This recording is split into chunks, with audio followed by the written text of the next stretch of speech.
ಸ್ನೇಹಿತರೆ, ಎಲ್ಲರಿಗೂ ನಮಸ್ಕಾರ. ನಾನು ನಿಮ್ಮ ಸ್ನೇಕ್ ಅರ್ಜುನ್ ಶೃಂಗೇರಿ. ಇವತ್ತು ಈ ಹಾವಿನ ಬಗ್ಗೆ ಹೇಳ್ತೀನಿ.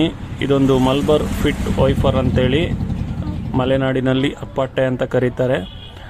ಇದು ತುಂಬ ವಿಷಕಾರಿ ಹಾವು. ಹಾಗೆ ಇದು ಕಚ್ಚಿದ್ರೆ ಸರಿಯಾಗಿ ಮೆಡಿಷನ್ ಮಾಡದೇ ಇದ್ದರೆ ಸಾವನ್ನಪ್ತಾರೆ. ಇದು ಹೆಚ್ಚಾಗಿ ಎಲ್ಲಿ ಕಾಣಿಸ್ಕೊಳ್ಳುತ್ತಂದರೆ ಕಾಫಿ ಗಿಡ, ಕಾಳುಮೆಣಸಿನ ಗಿಡ, ಬೇಲಿ ಗಿಡದ ಮೇಲ್ಗಡೆ ಹಸಿರು ಎಲ್ಲಿ ಹೆಚ್ಚಾಗಿರುತ್ತೋ ಅಂಥ ಪ್ರದೇಶದಲ್ಲಿ ಇದು ಕಾಣಿಸ್ಕೊಳ್ಳುತ್ತೆ, ಅಂಥ ಜಾಗದಲ್ಲಿ. ಮತ್ತು ಇದು ಹೆಚ್ಚಾಗಿ ಮಳೆಗಾಲದಲ್ಲೇ ಕಾಣಿಸ್ಕೊಳ್ಳುತ್ತೆ. ನೀವು ಬರ್ತಾ ನೋಡ್ಬೋದು, ಮಲೆನಾಡಲ್ಲಿ ಓಡಾಡಬೇಕಾದ್ರೆ ರೋಡ್ ಸೈಡಲ್ಲೆಲ್ಲ ಇದು ಹೆಚ್ಚಾಗಿ ರೋಡ್ಗಳನ್ನು ದಾಟ್ತಾ ಇರುತ್ತೆ. ಇತ್ತೀಚೆಗೆ ಇದರ ಸಂಖ್ಯೆ ಕೂಡ ತುಂಬ ಕಡಿಮೆ ಆಗಿದೆ. ಇದನ್ನು ಜನ ನೋಡಿದ ತಕ್ಷಣ ಹೊಡೆದು ಕೊಲ್ತಾರೆ. ಇದು ತುಂಬ ಡೇಂಜರಸ್ ಸ್ನೇಕ್. ಇದು ನಿಮ್ಮೆಲ್ಲರ ಸಹಕಾರ ಹೀಗೆ ಇರಲಿ. ನಮ್ಮ ಚಾನಲ್ನ ಸಪೋರ್ಟ್ ಮಾಡಿ, ಸಬ್ಸ್ಕ್ರೈಬರ್ ಆಗಿ.